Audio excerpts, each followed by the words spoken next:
I have a problem. Last weekend, I spent 4 straight hours doing chores in a mobile game for a reward worth absolutely nothing in the real world. I could have learned to play the ukulele. I could have done my taxes. Instead, I farmed mushrooms for a dragon that doesn't care about me. Why? Because the game told me I had to, and it felt important. That, my friends, is the entire experience of modern gaming today. If you think you're just playing for fun, you're wrong. They tell you the game is free.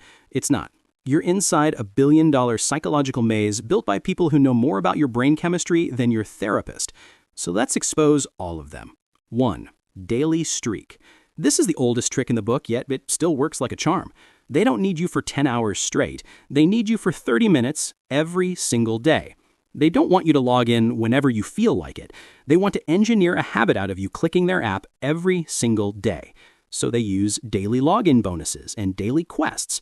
You start playing for fun, but within a week, you're logging in at 11:58 p.m. just to tap a button and collect some digital reward you don't even need, feeling a weird sense of accomplishment while you do it. They are engineering your compulsion one tiny, worthless daily reward at a time. 2. Time skip. You're playing a mobile game and you need 100 wood. The game says you can wait 20 minutes or you can watch a 30-second ad for a time skip. You watch the ad because you figure you're saving time, which you are, but you're spending attention. You've traded your time for their money. Now, they know you are willing to watch repetitive advertising for the smallest possible in-game progress, and they can keep upping the difficulty knowing you'll watch another ad. 3. Foot trap. The first purchase is the hardest purchase. That's why they use the foot trap, based on the foot in the door principle. They hit you with a ridiculously high value, ridiculously cheap starter pack, like 99 cents for enough currency to buy something cool. The goal isn't profit. The goal is to break the spending barrier. Once you've spent that 99 cents, you've crossed a massive mental line. You're no longer a free player, you're a paying customer. And every subsequent purchase is exponentially easier because the hardest part, swiping the card for the first time, is already done. 4. Energy barrier.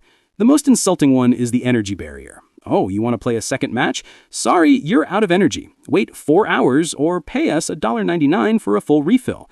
This mechanism limits your ability to engage with the core gameplay loop unless you pay. It weaponizes your momentum, turning your desire to keep playing into a direct purchase prompt. It transforms a fun activity into a metered service, training you to equate continuous enjoyment with microtransactions. It's like a bully holding your ball until you pay the toll. 5. Fake currency. Remember when games cost dollars? Now they cost gems or V-Bucks or shiny dust, and you can only buy these in weird, non-round bundles. By forcing you to buy one currency, like $20 worth of gems, and then you use the gems to buy coins, and then you use the coins to buy a booster, you're 3 steps removed from the real money you put in, from your wallet. By the time you've converted the dollar bill into 3 different types of glitter, you stop thinking, I'm spending $20 on a skin, and start thinking, I'm just spending $7.99 free coins. Your brain has lost track of the actual value, so the $20 purchase feels like it cost $0. 6. Grind wall. At some point, the game goes from fun progression to pure pain. You're leveling up every hour, unlocking cool stuff, you feel like a god. Then, around level 20, the game suddenly slows down to a crawl. You need 10 times the materials, the enemies are sponges, and your progress bar barely moves. You realize you now have 2 choices. Spend 40 miserable, repetitive actions doing the same 5 actions, or you can spend a crisp $9.99 to buy the resource pack that gets you right back to the fun part. They didn't accidentally miscalculate the difficulty curve.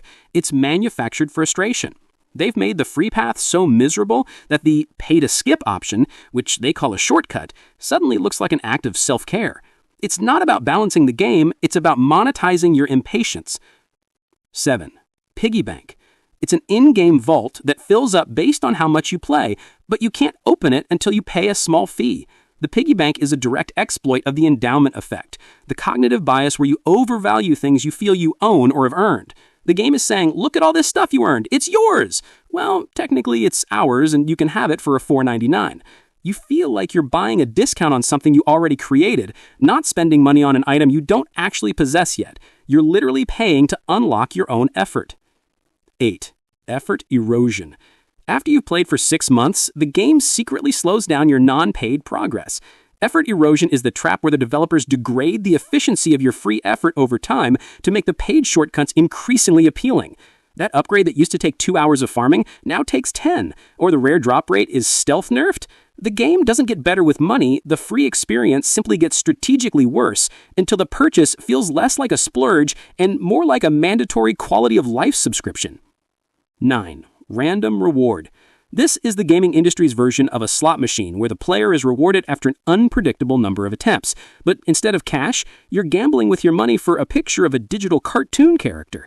The odds are always terrible, but the game has this little glowing bar that says pity counter, promising you a rare pull after 99 failed attempts. Every time you get a common item, you don't feel disappointment, you feel closer to the rare one. It turns the simple act of opening a digital chest into a high-stakes, flashing, emotionally charged gambling event. All so you can possibly, get that purple cape. 11. Status Flex. The entire system of skins, titles, and master-tier badges is dedicated to status signaling. Why buy the plain sword when you can buy the flaming, diamond-encrusted sword? Because the flaming sword broadcasts status to everyone on the server. This is the trap that weaponizes social comparison to drive spending. Now you're buying a temporary feeling of being the coolest kid on the playground. And since status is fleeting and always has a next level, you're trapped on a treadmill, running faster just to keep up with the Joneses, who are also digitally indebted. The game is just a digital popularity contest and the developers are selling the winning trophies. 11. Sunk hours. Oh, the quiet dread of realizing you've spent 1,000 hours grinding every single night on one game, and you hate it now. Maybe the new update stinks, or you're bored, and then the crushing weight of the sunk hours hits you. I remember grinding for a legendary sword for a solid month. It was the most miserable month of gaming ever, and when I finally got it, I was done with the game. But I couldn't delete it, because deleting it meant admitting having wasted my life up to this point for nothing.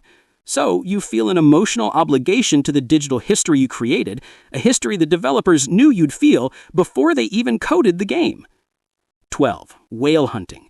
The average player spends maybe $5 a month, but a tiny group of players, the whales, spend thousands. This means that all the top-tier items are priced so ridiculously high that a normal person would never buy them. But they're perfectly positioned for the one guy who can drop a month's salary to instantly become the strongest person in the game. The game is designed to be barely profitable from 99% of its users, knowing that the remaining 1% of high spenders, the whales, will cover the entire development cost. You're just the plankton they use to create an ecosystem to exploit individuals with poor impulse control or addictive tendencies to feel important enough to keep spending. And there you have it. Every single trap games use. Look, the game itself is fine. It's designed to be fun, obviously. But the monetization structure? That's not a game. They made the grind miserable and then sold you a shortcut. They made your progress slow and then sold you a booster. They made you feel poor and then sold you a status symbol. It's the difference between a hobby and a business model. Hit that subscribe button if you've ever had to stop what you were doing to collect a damn daily login bonus. And let me know in the comments which one of these got you the worst.